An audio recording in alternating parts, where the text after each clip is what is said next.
بسم اللہ الرحمن الرحیم الحمد للہ رب العالمین والصلاة والسلام علی خاتم الانبیاء والمرسلین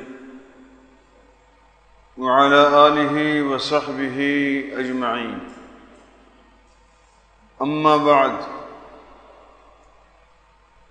یہ حضرت حبیب بن زید الانصاری رضی اللہ تعالیٰ عنہ کا واقعہ ہے۔ حضرت حبیب کے والد کا نام زید تھا اور ان کی والدہ کا نام نصیبہ تھا، نون سین یا با ہا، نصیبہ ان کے والدہ کا نام، اور ان کے بھائی کا نام عبداللہ تھا۔ اور یہ جمرہ عقبہ کے موقع پر جب ان کے والدین باقی صحابہ کرام کے ساتھ حج میں تشریف لے گئے، انہوں نے بیعت العقبہ کے موقع پر رسول پاک علیہ الصلوۃ والسلام کے دست مبارک میں بیعت کیا، اسلام لائے۔ اس وقت حضرت حبیب بن زید ننھے منھے بچے تھے، چھوٹے بچے تھے۔ انہوں نے بھی اپنے ننھے منھے ہاتھ سے رسول پاک علیہ الصلوۃ والسلام کے ہاتھ میں بیعت کیا۔ انہیں اتنے چھوٹے تھے کہ بدر کے موقع پر کم عمری کی وجہ سے ان کو شریک نہیں کیا جا سکا، احد کے موقع پر بھی شریک نہ ہو سکے۔ اس کے علاوہ باقی تمام مواقع میں اہتمام کے ساتھ وہ شریک ہوئے۔ اور سن 9 ہجری میں جب اسلام کی داغ لوگوں کے دلوں میں بیٹھی اور ہر طرف سے لوگ مدینہ منورہ آنے لگے، سردار بھی آنے لگے، عام لوگ بھی آنے لگے، انفرادی صورت میں بھی لوگ آنے لگے، اور جماعتوں کی صورت میں بھی لوگ مدینہ منورہ آنے لگے، تو قبیلہ بنو حنیفہ کا ایک وفد یمامہ سے یہ لوگ بھی آئے، اور انہوں نے رسول پاک علیہ الصلوۃ والسلام کے دست مبارک میں اسلام قبول کیا۔ خیر، ان میں مسیلمہ کذاب بھی تھا، اور مسیلمہ کذاب جب واپس گیا تو واپس جانے کے بعد اس نے اعلان کیا کہ جیسے کہ محمد ابن عبداللہ کو قریش کی طرف بھیجا گیا، مجھے بنو حنیفہ کی طرف نبی بنا کر بھیجا گیا۔ جھوٹا مدعی نبوت تھا، یہ اللہ کے رسول کے زمانے ہی میں اس نے نبوت کا جھوٹا دعویٰ کیا، اور اس کے جو قوم تھے فقط عصبیت کی بنیاد پر، چونکہ ہمارا اپنا آدمی وہ نبوت کا دعویٰ کر رہا ہے، اپنے قبیلے کا بڑا ہے، ہم اس کو کیوں نبی نہ مانیں؟ صرف عصبیت کی بنیاد پر اس کے لوگوں نے اس کو نبی تسلیم کیا۔ یہاں تک کہ ایک مرتبہ ان کے کسی آدمی سے کسی نے پوچھا کہ تم جو مسیلمہ کذاب کو، جھوٹے کو اپنا نبی تسلیم کرتے ہو، تمہارا دل کیا کہتا ہے؟ اس نے جواب میں کہا، اشہد ان محمدًا لصادق وان مسیلمۃ لکذاب، کہ میرا دل یہ گواہی دیتا ہے کہ محمد سچے ہیں اور مسیلمہ جھوٹا ہے۔ ٹھیک ہے، ہم اس کے خاندان کے ہیں، لیکن دل یہ گواہی دیتا ہے کہ محمد سچے اور مسیلمہ جھوٹا۔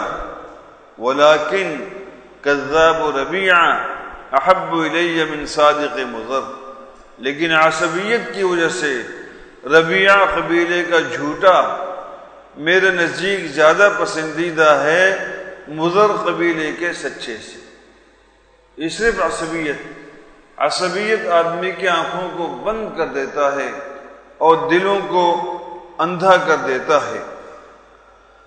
اور مسیلمہ کا معاملہ جب مضبوط ہونے لگا اور لوگوں نے اس کی طرف رجوع کرنا شروع کیا تو مسیلمہ نے رسول پاک علیہ الصلوۃ والسلام کی طرف ایک خط لکھا کہ من مسیلمۃ رسول اللہ الی محمد رسول اللہ، کہ مسیلمہ رسول اللہ کی جانب سے محمد رسول اللہ کی طرف سلام علیک۔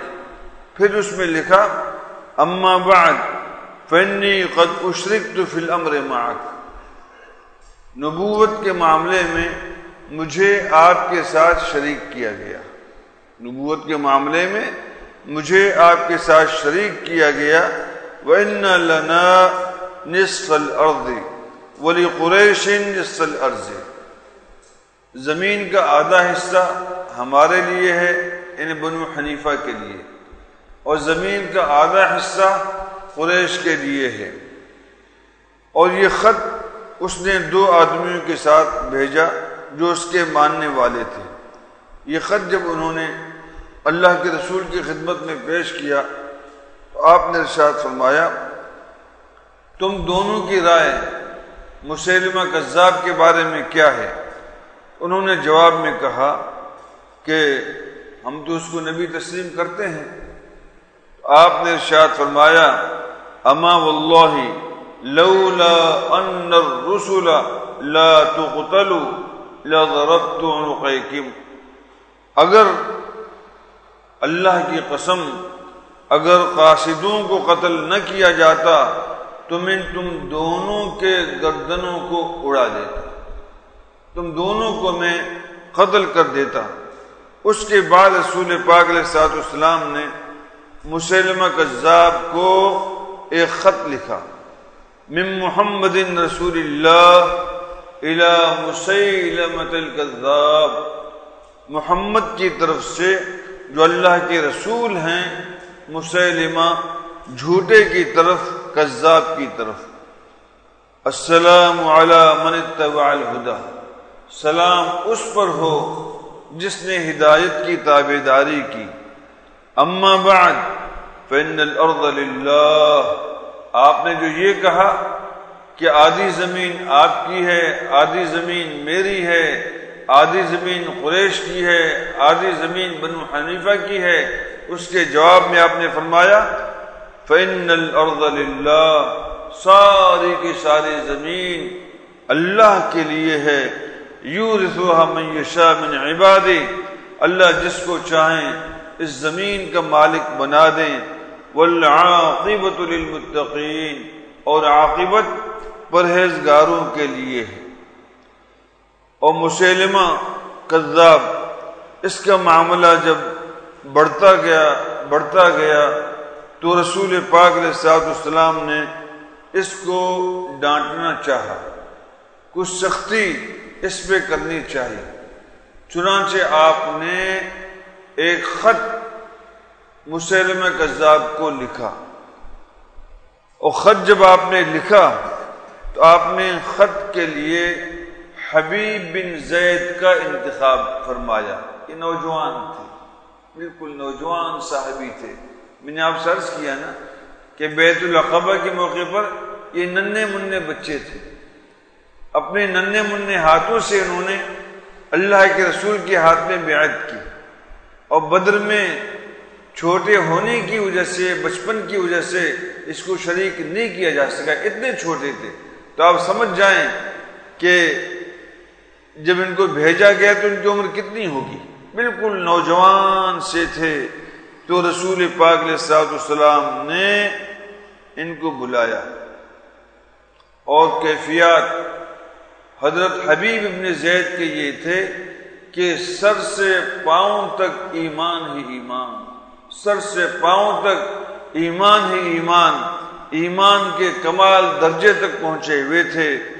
چنانچہ حبیب ابن زید نے یہ خط لیا اور رسول پاک علیہ السلام کے حکم کی تکمیل فرماتے ہوئے آپ صحرا اور اسی طریقے سے نشیب و فراز سب کو طے کرتے ہوئے مسیلمہ کذاب کے پاس نجد کے اوپر والے حصے میں پہنچے اور اس خط کو مسیلمہ کذاب کے ہاتھ میں دیا۔ جب مسیلمہ کذاب نے خط پڑھا تو اس کا سینہ کینے اور بغض کی وجہ سے پھول گیا اور دھوکہ اور شر اس کے بدصورت چہرے سے ظاہر ہونے لگے۔ وَأَمَرَ بِحَبِيبِ ابن زید ان یقید، خط لانے والے حضرت حبیب ابن زید رضی اللہ تعالی عنہما کے بارے میں حکم دیا کہ فوراً ان کو قید کیا جائے اور صبح جب میں مجلس میں بیٹھوں تو اس کو میرے پاس حاضر کیا جائے۔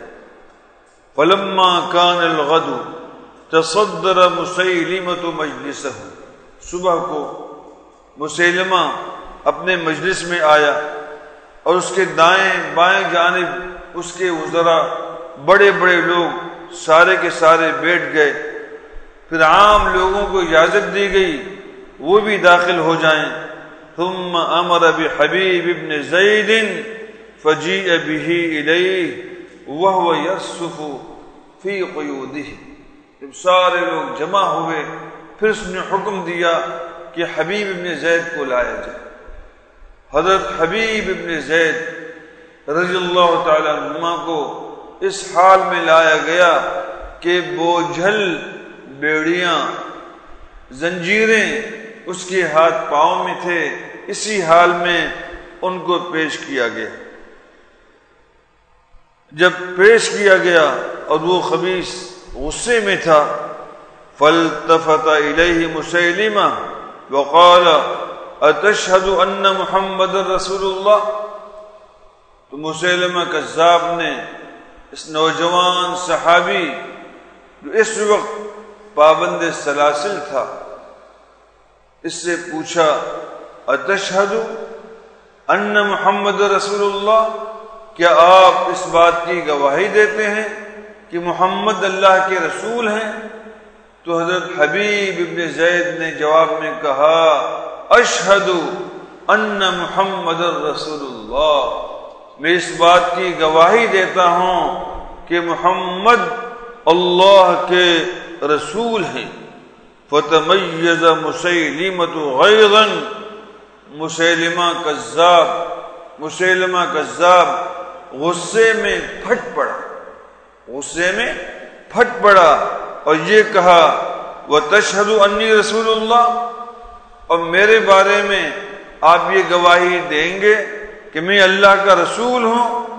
فقال حبیب فی سخریۃ لاذعہ، تو حبیب ابن زید نے اس کے بات کو مذاق اڑاتے ہوئے فرمایا ان فی اذنی صمما عن سماع ما تقول، کہ آپ نے جو بات کہی اس کے سننے سے میرے دونوں کان بہرے، آپ کی اس بات کو میں سن نہیں پاتا۔ فامتقع وجہ مسیلمہ وارتجفت شفتاہ،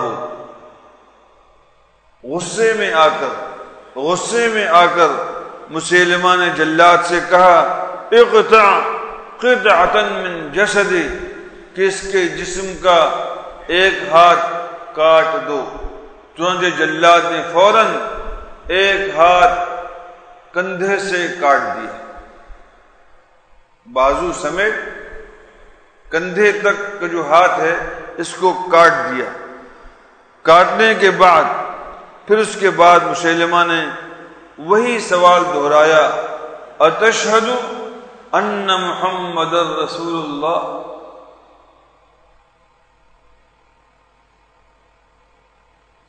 کیا آپ اس بات کی گواہی دیتے ہیں کہ محمد اللہ کے رسول ہیں؟ تو جواب میں انہوں نے فرمایا اشہد ان محمد رسول اللہ، میں اس بات کی گواہی دیتا ہوں کہ محمد اللہ کے رسول ہیں۔ میرے پیارو، اس موقع پہ اس طرح کہنا آسان نہیں ہے۔ ہم تو آسان مواقع میں بھی پیچھے ہٹتے ہیں۔ اس وقت جب ایک ہاتھ پورا کا پورا کٹ گیا اور وہ ظالم پھر یہی سوال کر رہا ہے اتشہد ان محمد رسول اللہ، کہ آپ اس بات کی گواہی دیتے ہیں کہ محمد اللہ کے رسول ہیں؟ انہوں نے جواب میں فرمایا اشہد ان محمد رسول اللہ، جی ہاں میں اس بات کی گواہی دیتا ہوں کہ محمد اللہ کے رسول ہیں۔ اور پھر اپنے بارے میں پوچھا اتشہد انی رسول اللہ، آپ اس بات کی گواہی دیتے ہیں کہ میں اللہ کا رسول ہوں؟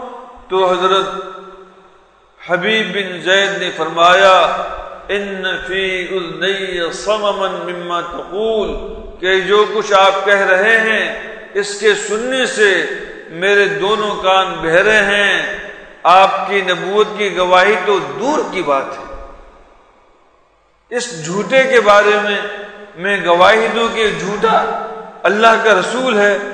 پھر اس کے بعد اس نے جلاد کو حکم دیا، جلاد نے پھر بائیں ہاتھ کاٹا، یہ ہاتھ اپنے بھائی دوسرے ہاتھ کے ساتھ جا کے گرا، دایاں ہاتھ بایاں ہاتھ دونوں ساتھ۔ اور پھر اس کے بعد اس نے کہا اتشہد ان محمد رسول اللہ، آپ اس بات کی گواہی دیتے ہیں کہ محمد اللہ کے رسول ہیں؟ تو جواب میں انہوں نے فرمایا اشہد ان محمد رسول اللہ۔ اور پھر اپنے بارے میں پوچھا، پھر وہی جواب دیا کہ میرے کان آپ کی بات سننے سے بہرے ہیں۔ پھر اس نے جلاد کو حکم دیا، جلاد نے ایک پاؤں ران سمیت کاٹا۔ اس کے بعد پھر اس نے کہا اتشہد ان محمد رسول اللہ، کیا آپ اس بات کی گواہی دیتے ہیں کہ محمد اللہ کے رسول ہیں؟ تو جواب میں فرمایا اشہد ان محمد رسول اللہ، اشہد ان محمد رسول اللہ، میں اس بات کی گواہی دیتا ہوں کہ محمد اللہ کے رسول ہیں۔ پھر اس نے جلاد سے کہا دوسرے پاؤں کو بھی کاٹو، چنانچہ دوسرے پاؤں کو بھی کاٹا گیا۔ پھر اپنے بارے میں پوچھا، فرمایا کہ میرے کان بہرے ہیں آپ کی بات سننے سے۔ تو روایات میں آتا ہے کہ یہ گوشت کا گویا کہ ایک بڑا ٹکڑا تھا، جیسے کہ دایاں ہاتھ کٹ گیا، بایاں ہاتھ کٹ گیا، دایاں پاؤں ران سمیت کٹ گیا، بایاں پاؤں ران سمیت کٹ گیا۔ کتلہ عربی میں لفظ ہے، گوشت کا ایک لوتھڑا موجود ہے، اور وہ زبان سے کیا کہہ رہا ہے؟ اشہد ان محمد رسول اللہ، اشہد ان محمد رسول اللہ، اشہد ان محمد رسول اللہ۔ یہ کہتے کہتے روح پرواز کر گئی۔ اللہ، کتنی سعادت والی موت ہے، کتنی سعادت والی موت ہے۔ کہتے کہتے روح پرواز کر گئی۔ بعد روایت میں آتا ہے کہ مسلمہ نے پھر لاش کو جلا دیا۔ خیر، جام شہادت انہوں نے نوش کر لیا تو نعنائی حبیب ابن زید الی امہ، تو موت کے پیغام پہنچانے والے ان کی والدہ حضرت نصیبہ رضی اللہ تعالی عنہا کے پاس پہنچے اور انہوں نے یہ کہا کہ آپ کے بیٹے کو مسیلمہ نے شہید کیا، اور پوری تفصیل سنائی کہ اس طریقے سے ایک ایک عضو کو کاٹ کاٹ کے آپ کے بیٹے کو اس نے شہید کیا۔ اب ماں کو دیکھیں، ماں کیا کہتی ہے؟ 3 باتیں ماں نے کہی۔ سب سے پہلا جملہ ماں کا یہ تھا، من اجل مثل هذا الموقف اعددت، کہ میں نے اپنے بیٹے حبیب کو اسی قسم کے دن کے لیے تیار کیا ہوا تھا۔ جی، میں نے جو اس کو پالا پوسا، میں نے اس کی ایمانی تربیت کی، اعمال کے لیے تربیت کی، اسی قسم کے دن کے لیے کہ اللہ کے راستے میں اللہ کے رسول کے لیے کام آ جائے۔ نمبر 2، وعند اللہ احتسبتہ، کہ میرے بیٹے کو اس انداز میں جو شہید کیا گیا، میں اللہ ہی سے اجر کی امید رکھتی ہوں، اللہ ہی اس کا اجر مجھے عنایت فرمائیں گے۔ تیسری بات، بی بی نصیبہ رضی اللہ تعالی عنہ نے یہ فرمائی، وَلَئِنْ أَمْكَنَنِيَ اللَّهُ مِن مُسَيْلِمَةَ لَأَجْعَلَنَّ بَنَاتِهِ يَلْقِمْنَ الْخُدُودَ عَلَيْهِ، اگر اللہ نے مجھے موقع عنایت فرمایا، عورت ذات تھی، ہمت جذبات آپ دیکھیں، اگر اللہ جل جلالہ نے مجھے موقع عنایت فرمایا تو میں خود اس خبیث کو، اس کذاب، اس جھوٹے کو قتل کروں گی، میں خود قتل کروں گی، اس حال میں کہ اس کی بیٹیاں اپنے چہروں کو نوچ رہی ہوں گی اور اپنے چہروں پہ اپنے باپ کے غم میں تبانچہ مار رہی ہوں گی۔ یہ 3 باتیں بی بی نصیبہ نے کہی۔ تو کچھ ہی دنوں کے بعد حضرت ابوبکر صدیق رضی اللہ تعالیٰ عنہ کی جانب سے منادی ہوئی، اعلان ہوا کہ سارے کے سارے لوگ اس جھوٹے مدعی نبوت کے لڑائی کے لیے، اس کے خلاف جہاد کرنے کے لیے تیار ہو جائیں۔ چنانچہ سارے کے سارے مسلمان تیار ہوئے، اور اس لشکر میں بی بی نصیبہ رضی اللہ تعالی عنہ اپنے بیٹے عبداللہ کے ساتھ شریک ہوئی۔ جو بات کہی تھی وہ پکی تھی، جو بات کہی تھی وہ زبانی بات نہیں تھی، عملی طور سے اس لشکر کے ساتھ شریک ہوئی۔ اور یمامہ کی لڑائی جب شروع ہوئی، بہت شدید لڑائی تھی، تو اس لڑائی کے موقع پر بی بی نصیبہ کو دیکھا گیا کہ یہ شیرنی کی طرح صفوں کو چیر رہی تھی، اور یہ کہہ رہی تھی کہ این عدو اللہ، اللہ کا دشمن کہاں ہے؟ دلونی علی عدو اللہ، مجھے بتلاؤ، میری رہنمائی کرو کہ اللہ کا دشمن مسیلمہ کذاب کہاں پر ہے، تاکہ میں جا کے اس کو قتل کروں۔ خیر، یہ کہتے آگے بڑھی۔ فلما انتہت الیہ، جب یہ مسیلمہ کذاب کے پاس پہنچی تو مسیلمہ کذاب کو دیکھا کہ وہ خاک و خون میں لت پت ہو چکا تھا۔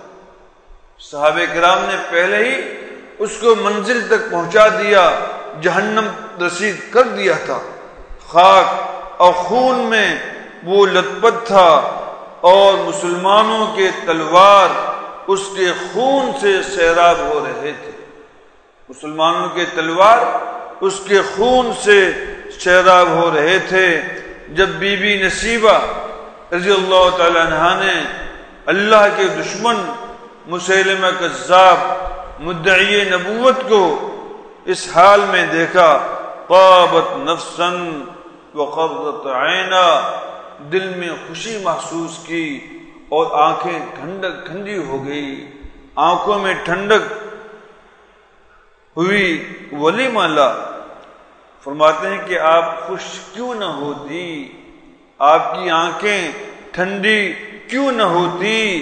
الم ينتقم اللہ جل جلالہ لفتاها البر التقی، اللہ تبارک و تعالی نے اس کے نوجوان پرہیزگار صحابی بزرگ بیٹے کا بدلہ لیا۔ کس سے؟ الباغی الشقی، بغاوت کرنے والے، اللہ کے رسول سے بغاوت کرنے والے بدبخت سے۔ اس کو بھی اسی طریقے سے قتل کیا گیا۔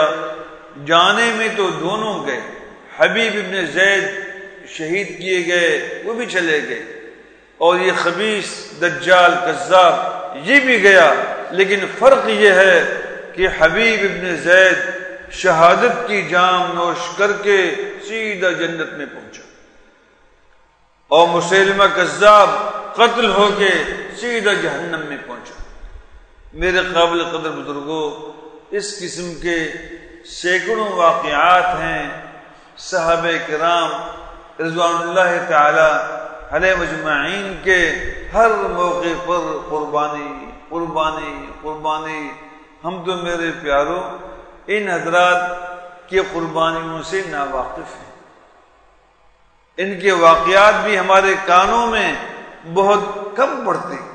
ایک فارسی شاعر نے کہا،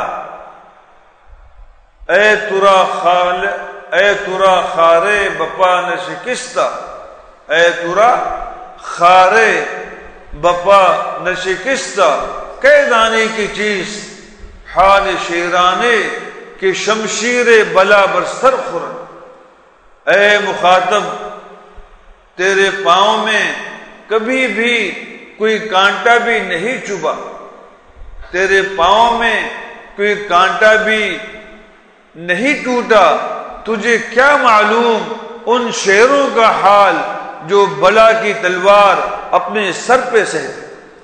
بڑے لوگ تھے، تازہ خواہی داشتن گر زخم ہے سینہ را، تازہ خواہی داشتن گر زخم ہے سینہ را، گاہے گاہے باز خواہ این قصہ اے پارینہ را۔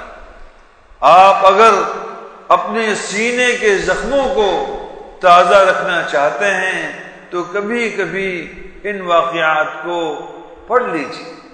اس لیے میرے پیاروں، کوشش ہماری یہ ہو، کوشش یہ ہو کہ اللہ کے لیے، دین کے لیے قربانی دیں، آگے بڑھیں، قربانی دیں، آگے بڑھیں۔ یہ ہمارے ساتھی جو حب سے تشریف لائے، اللہ ان کے مقام کو، درجات کو بہت بلند فرمائے۔ رمضان میں اللہ کے راستے میں نکلنا آسان نہیں ہے کہ اپنے گھر کا افطار بھی نہ ہو، گھر کی سحری بھی نہ ہو، بہت مشکل تھا۔ لیکن یہ حضرات، ان میں بعض ضعیف العمر بھی ہیں، لیکن حقیقت کو جانتے ہیں کہ اللہ کے راستے میں نکلنے کی اہمیت کیا ہے، دین کو پھیلانے کی اہمیت کیا ہے۔ وہ اہمیت، وہ عظمت سامنے ہے تو اللہ کے راستے میں نکلے ہیں، اور انشاءاللہ ثم انشاءاللہ ان حضرات کے ایک ایک قدم، ایک ایک بول، ایک ایک لمحہ اتنا قیمتی ہے کہ اس کی برکت سے اللہ تبارک و تعالی ہزاروں لاکھوں کو ہدایت دیں گے، اور ملکوں کے ملکوں کو ہدایت دیں گے۔ ہدایت تو اللہ کے ہاتھ میں، ہمیں تو ظاہری طور سے تھوڑی نقل حرکت کرنی پڑتی ہے، وہ نقل و حرکت ہو، اللہ تبارک و تعالی اس بنیاد پر امتوں کو ہدایت عطا فرمایا کرتے ہیں۔ میرے قابل قدر بزرگوں، آج دن جو ہے وہ 26 کی ہے، 26 رمضان۔ اس کے بعد رات جو ہمارے سامنے ہے، کون سی رات ہے؟ کون سی؟ 27ویں کی رات، جسے لیلۃ القدر، سورہ قدر کے اندر 3 مرتبہ لیلۃ القدر، لیلۃ القدر، لیلۃ القدر، بعض علماء نے لکھا ہے کہ لیلۃ القدر میں 9 حروف ہیں، 9 کتنے ہو گئے؟ 27 ہو گئے۔ ایک نقطہ لکھا ہے علماء نے، ان عام احادیث میں تو یہ ہے کہ لیلۃ القدر کو تم آخری عشرے کے طاق راتوں میں تلاش کرو، 21، 23، 25، 27، 29، ان 5 راتوں میں تلاش کرو۔ وہ راتیں تو ہم سے باقی 3 راتیں نکل گئی، کتنی راتیں باقی ہیں؟ طاق 2 راتیں باقی، طاق 2 راتیں باقی ہیں، یعنی 27 جو انشاءاللہ بھی مغرب کے بعد سے شروع ہوگا، اور 29 پھر 28 کے بعد ہے۔ تو کوشش ہم یہ کریں کہ ان طاق راتوں کو ضائع نہ کریں۔ ایک بات کہہ کر میں اپنی بات کو ختم کر دیتا ہوں، میرے قابل قدر بزرگوں، اس مبارک رات میں اللہ جو بندوں کو عطا فرماتے ہیں وہ اللہ ہی بہتر جانتے ہیں۔ جس کو ملے 83 سال 4 مہینے کی عبادت کا اجر، بلکہ اس سے زیادہ، وہ آدمی کی ایمانی کیفیات پر، اعمال کے کیفیات پر ہے کہ 83 سال 4 مہینے سے بڑھ کر اللہ تبارک و تعالی اجر عطا فرماتے ہیں۔ لیکن جو درخواست میں کرنے جا رہا ہوں وہ یہ ہے کہ ان مبارک راتوں میں کچھ لوگ محروم رہتے ہیں۔ ہم دعا کرتے ہیں کہ اللہ تبارک و تعالی ہمیں محروم نہ فرمائے، ہمیں محروم نہ فرمائے۔ قیمتی دن، قیمتی راتیں آئیں اور مسلمان ہوتے ہوئے ہم محرومی کا شکار ہوں، میرے پیاروں، یہ دانش مندی کی بات نہیں ہے۔ 4 قسم کے لوگ اس رات میں اللہ کی رحمت، اللہ کی مغفرت سے محروم ہوتے ہیں۔ نمبر 1، مدمن خمر، جو شراب کا عادی ہے، شراب کا عادی ہو، اس لیے جو شراب کا عادی ہے فوراً توبہ کر لے کہ آئندہ میں اس نافرمانی کو نہیں کروں۔ نمبر 2، والدین کا نافرمان، اگر کوئی بیٹا یا بیٹی اپنے والدین کا نافرمان ہے، فوراً جا کے اپنے والدین کے ہاتھ کو بوسہ دے، چومے، ان کے پیشانی کو بوسہ دے کہ آپ میری جنت ہیں، آپ میری جنت ہیں، اللہ کے لیے آپ مجھ سے ناراض نہ ہوں، جو غلطیاں مجھ سے ہوئی آپ مجھے معاف کر دیں۔ 5 منٹ کی بات ہے، اور والدین کے دل ویسے نرم ہوتے ہیں اپنی اولاد کے لیے، اہتمام سے معافی مانگیں۔ روایت میں آتا ہے کہ آپ کے ماں باپ یا آپ کی جنت ہیں یا معاذ اللہ آپ کی جہنم ہے۔ آپ نے فرما برداری کی، آپ کی جنت ہے، نافرمانی کی، جہنم ہے۔ تو والدین کا نافرمان بھی اس رات میں محروم ہوتا ہے، اس کی مغفرت نہیں کی جاتی۔ نمبر 3، جس کے دل میں حقد ہو، کینہ ہو مسلمانوں کے خلاف، اس کو بھی نہیں بخشا جائے گا۔ اس لیے ہماری درخواست ہے اپنے سینے کو پاک اور صاف کریں تمام مسلمانوں سے، تاکہ بخشش کی راہ ہموار ہو جائے اور ہمارا شمار بھی ان لوگوں میں سے ہو جن کو لیلۃ القدر، شب قدر صحیح معنوں میں حاصل ہو۔ اور چوتھا آدمی وہ جو رشتہ داروں کے ساتھ قطع رحمی کرنے والا ہو۔ بہترین موقع ہے، آج جا کر معافی تلافی کر لیں، انشاءاللہ ثم انشاءاللہ اس کی برکت سے اللہ مسائل کو آسان فرمائیں گے۔ بس اوقات ایسے ہوتا ہے کہ آپ معافی مانگنا چاہتے ہیں، سامنے والا معاف نہیں کرتا۔ باتیں 2 ہیں، آپ اپنا کام کریں۔ آپ کا کام کیا ہے؟ 1 مرتبہ، 2 مرتبہ، 3 مرتبہ معافی مانگنی۔ آپ جا کے معافی مانگیں، اگر وہ معاف نہیں کرتا آپ کا قصور نہیں، اس کا قصور ہے۔ انشاءاللہ اس صورت میں پھر آپ اس رات کی برکات سے، نورانیت سے محروم نہیں ہوں گے۔ اللہ تبارک و تعالی ہم سب کو اعمال صالحہ کی توفیق عطا فرمائے، ہر قسم کی بدعملی سے، گناہ سے اللہ پاک ہمیں محفوظ اور مأمون فرمائے۔ بھائی طلال صاحب بیمار ہیں، ان کے لیے اور تمام بیماروں کے لیے دعا فرمائیں کہ اللہ تبارک و تعالی شفاء کاملہ عاجلہ عطا فرمائے۔ رب اغفر وارحم وتجاوز وتکرم انک انت العز الاکرم۔ رب اغفر وارحم وتجاوز وتکرم انک انت العز الاکرم۔ رب اغفر وارحم وتجاوز عما تعلم وتجاوز عما تعلم وتجاوز عما تعلم انك انت